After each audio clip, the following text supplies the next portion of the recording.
Manny Navarro covers the Heat for the Miami Herald.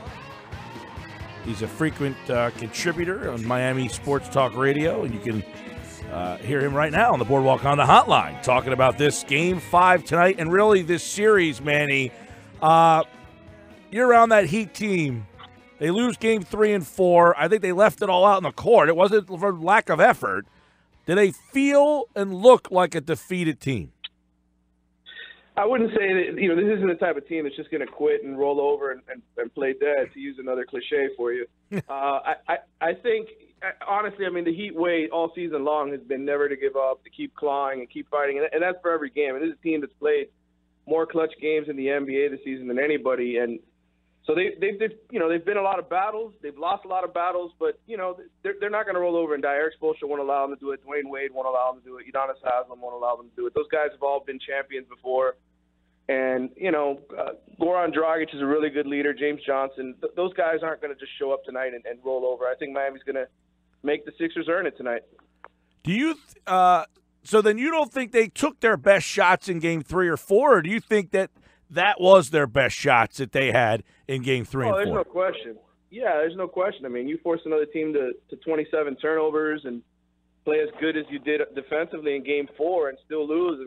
That's frustrating for a basketball team to play as well as they did. And, you get 25 points from Dwyane Wade off the bench. He plays one of his better games, and you don't come away with the W. That's absolutely, sort of your best shot. So, I think the only way Miami comes out of a win tonight is if Philadelphia doesn't come out focused and they're sort of expecting to just roll the Heat. I think if they come out with that sort of attitude and they're still turning the ball over, then I think Miami's got a chance. But at their best, Philadelphia, without question, is better than Miami. Man, do you think Embiid's return has been the difference?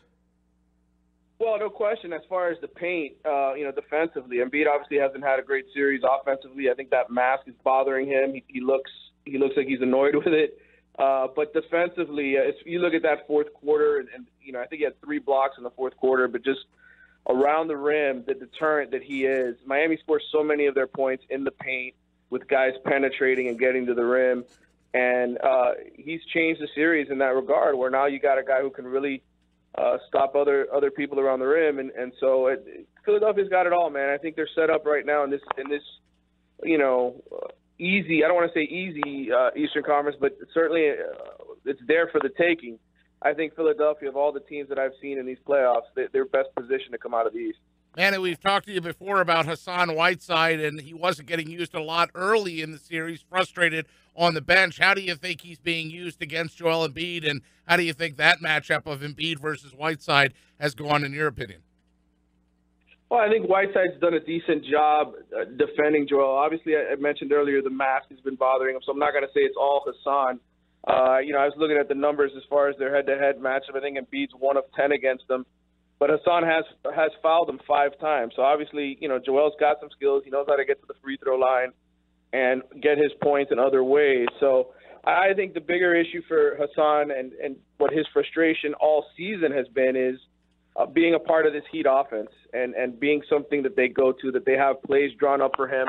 And you saw in the last game, Miami did a much better job of hitting Hassan on lobs, getting him the ball in the paint in places where he can score easily. I think his frustration all season long has been he's come back from injury, and Miami basically changed its entire offense to dribble handoff game, and it just doesn't suit him. It's built for guys like Bam Adebayo and Kelly Olynyk, who are his backups, to succeed. So I think that's what this conversation is going to be about this summer. If he's going to come back to the Heat, if they don't trade him away, I think it's going to be how do you get Hassan Whiteside more involved in the offense when he's your highest paid player. He's got to be involved on that side of it. And you write at MiamiHerald.com about Josh Richardson, the possibility that he might not go. However, it sounds like he really wants. If he can go, he's going to be out there. Yeah, he's not going to be 100% by any means. I think if this was the regular season, Josh Richardson probably sits out about a week to get that shoulder right. But this is the playoffs. He's a really tough kid. He's only missed 1 regular season game all year, even though he's had nagging things here and there. So he's going to go out there. He's going to give it his all, and I'd be shocked if he doesn't play tonight. I think the only way he doesn't play is if he has a setback before tip-off. Now, of course, rotations change in the playoffs. The bench shortens a little bit, but if Richardson isn't able to go, who are some of the guys that might see more playing time? Well, Tyler Johnson, who's already part of that starting lineup, has really been sort of phased out of the series by the Sixers and what they've been doing with their size and their length. But I think Tyler will get more minutes in this game just because of Josh's injury. You need to get offense from somewhere, from that two-guard spot. It can't always be from Dwyane Wade. So I think Tyler's going to get a little bit more run tonight. I think Wayne Ellington, who the Sixers have done a pretty good job keeping off the court in the fourth quarter and defending in this series, I think he's going to get a little bit more of an opportunity to play. So I think even with Josh, if Josh plays or he doesn't play, I think both of those guys see a minute uptick tonight. Manny Navarro's with us here, covers the Miami Heat. Sixers Heat tonight. And, obviously you talked about Embiid and the problem he has been, but what about the physicality of this series? Some people would say, that's what the Heat have been trying to do. Do you think it is also played into the Sixers? In other words, are the Heat kind of running out of gas? The scores in the fourth quarter of these games, I think the Sixers have outscored the Heat by an astronomical amount in these fourth quarters. And is that a product of them running out of gas? Yeah, I think part of that is. I think part of it is just what the Sixers do as far as packing the paint and making it really tough. Embiid is such a difference maker down there, where Miami kind of relies on its shooters to start to create some offense. And I just think the Sixers have the game has trended in the fourth quarter in the Sixers' way because of the style that they've been playing defensively. I think that's what it all comes down to. Goran Dragic has really struggled in the fourth quarter in this series. I think he's 3 of 11 for 8 points. They do a good job of blitzing him on the pick and rolls and getting the ball out of his hands in the fourth period. And then I think, in terms of what they do offensively, I think the Sixers sort of turn to Ben Simmons in the final period and say, okay, beat your guy one-on-one and go to the rim, and he can certainly do that. He's one of the best in the league at that. And if not, Joel Embiid will be there to clean up and finish. So I think look, the better team, what you're seeing in this series is that the Sixers are a better team, and no matter how hard the Heat plays and no matter how scrappy they are, talent always wins over effort. Sure does. By the way, the Sixers have outscored Minnesota by 42 points in this fourth quarter in the 4 games in this series. Dario Saric, 18 points, 7 rebounds. He's shooting 44% from three-point range, and he seems like he's almost a forgotten man in this series. Bellinelli, when he's going, Ersan, the depth of this Sixers team is way different than some of the teams when these two teams faced during the regular season, and that's been really a big difference, the depth and how many guys the Sixers seemingly can throw at you.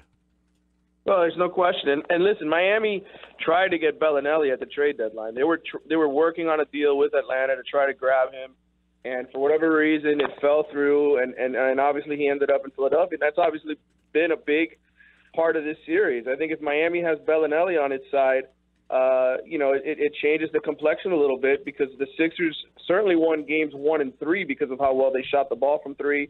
I'm not saying that was the only reason, but I thought those were 2 big reasons why they won those games. And so, it's been a fun series so far, but it's gone the way I think all of us sort of expected. Philadelphia's the better team. They got a deeper roster. They got more options to score. They're certainly just as good, if not better, than Miami defensively. And they're the better team. The better team's winning the series. Let me ask you this. Dwyane Wade, obviously a lot of questions about whether it's his final game down there in Miami and everything after the game 4. Does he have another big game left in him? He scored, 28 up here last week? Yeah. Well, I think Dwyane certainly is going to give it his effort. Look, game 3, I think he was 2 of 10. So, the nights that the jump shot isn't falling, where he's not hitting the little turnaround fadeaways that he hits, that he's done his entire career, those are the nights that he struggles. He's not going to be the same Dwyane Wade who gets to the rim that we saw, 5, 6, 7 years ago. He really needs the jump shot to fall. That's how he gets his points. And so if that's not falling for him, then no, he won't have that kind of night. But look, Dwyane, the biggest thing that Dwyane brings to me is he brings sort of just the mentality, the old school Heat mentality of, hey, we're not going to be denied. We're going to go after it. And that's what happened in the fourth quarter the other night. while the rest of his teammates sort of shrunk.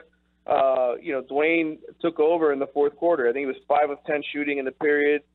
Scored, I think, 12 points in that fourth quarter, and the rest of his teammates just 3 of 13. They just couldn't get the job done. And I think that's why the Heat have him, to push them in the fourth quarter and to give them a chance. And I think Dwyane will be that guy again tonight. He'll have them in the game in the fourth quarter. Manny Navarro with us. So, Manny, if you had a vote, if you were voting, who would the Sixers MVP of the series be, in your opinion? Well, it's Ben Simmons, I think, without question. You can't give it to Joel because he's only played in 2 of the games, and I am a voter when it comes to MVP and everything else in the NBA.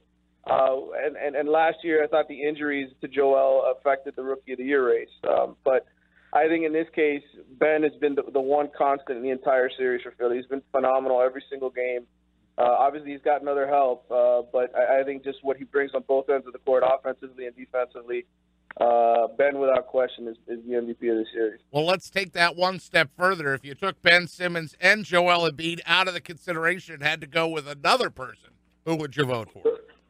Well, then I think you'd have to consider Bellinelli or Ilyasova. I think either one of those guys. Probably Bellinelli. I think he's been a huge difference maker.